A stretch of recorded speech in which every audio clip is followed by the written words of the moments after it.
हमने प्रॉमिस किया था कि आदिवासी युवाओं को शिक्षित करने के लिए, कौशल निर्माण के लिए एकलव्य मॉडल स्कूल का जाल बिछाएंगे।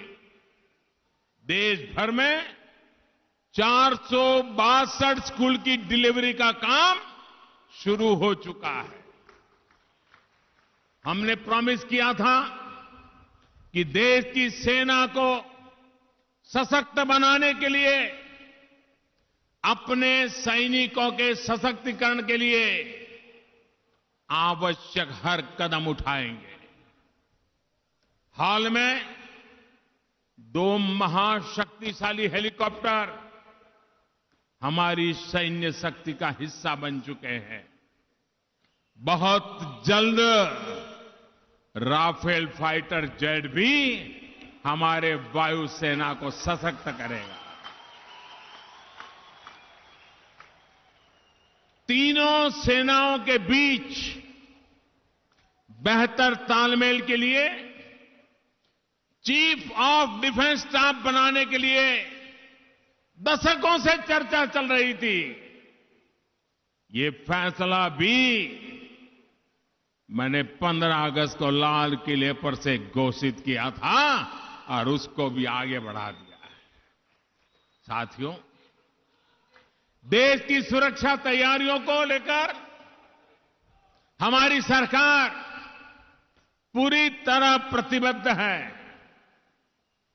अपने हर वायदे को पूरा कर रही है, लेकिन देश की रक्षा को लेकर पहले की सरकारों का कैसा रवैया रहा है, इसे बार बार याद किए जाने की जरूरत है। भाइयों बहनों, हमारी सेना ने 10 साल पहले यानी 2009 में 1,86,000 बुलेट प्रूफ जैकेट की मांग की थी। बिना बुलेट प्रूफ जैकेट हमारा वीर जवान देश के दुश्मनों से लड़ रहा था। 2009 से लेकर अगले 5 साल बीच समय गया, लेकिन कांग्रेस की सरकार ने, एनसीपी के समर्थन से चल रही सरकार ने सेना की इस जरूरत पर ध्यान नहीं दिया। उनके लिए बुलेट प्रूफ जैकेट नहीं खरीदी। जब भाजपा एनडीए की सरकार आई तो हमने बुलेट प्रूफ जैकेट खरीदने की प्रक्रिया शुरू की और ये हमारा नासिक तो भोंसले मिलिट्री स्कूल से जाना जाता है। इतना ही नहीं, हमने व्यवस्थाएं बनाई ताकि ये जैकेट भारत में ही बने। साथियों, बीते 5 वर्षों में हमने न सिर्फ सेना की जरूरतों को, हमारे वीर जवानों की जरूरतों को पूरा किया, उन्हें बुलेट प्रूफ जैकेट दिलाई, बल्कि अब उससे भी एक कदम आगे बढ़ गए हैं। अब भारत दुनिया के उन कुछ देशों में शामिल हो गया है जो अंतर्राष्ट्रीय स्टैंडर्ड की बुलेट प्रूफ जैकेट बनाता है।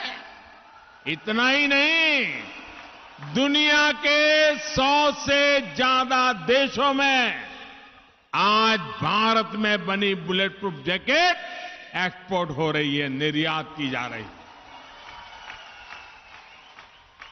साथियों, भाजपा सरकार का मतलब ही है देश की सुरक्षा को सर्वोच्च प्राथमिकता। हमारे लिए देश से बड़ा कुछ नहीं है।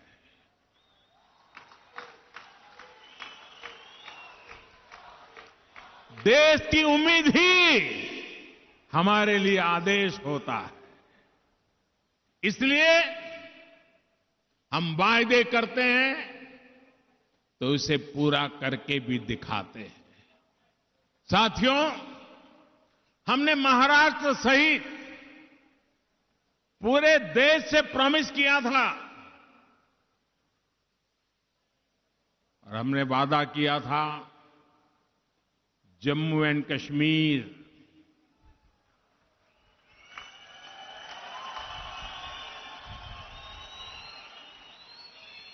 जम्मू और कश्मीर और लद्दाख की समस्याओं के समाधान के लिए नई कोशिश, नए प्रयास करेंगे। आज मैं ये संतोष के साथ कह सकता हूं कि देश उस सपनों को साकार करने की दिशा में चल पड़ा है।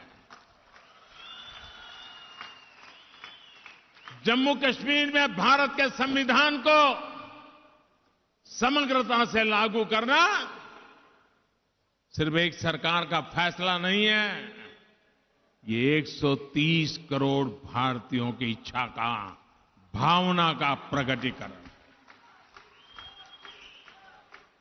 ये फैसला जम्मू कश्मीर और लद्दाख के लोगों को हिंसा के, आतंक के, अलगाव के, भ्रष्टाचार के कुचक्र से निकालने के लिए है। ये फैसला भारतीय एकता और अखंडता के लिए, ये हमारी प्रतिबद्धता तो थी, जम्मू कश्मीर के लोगों की आकांक्षा, उनके सपनों को पूर्ति का भी माध्यम बनने वाला है।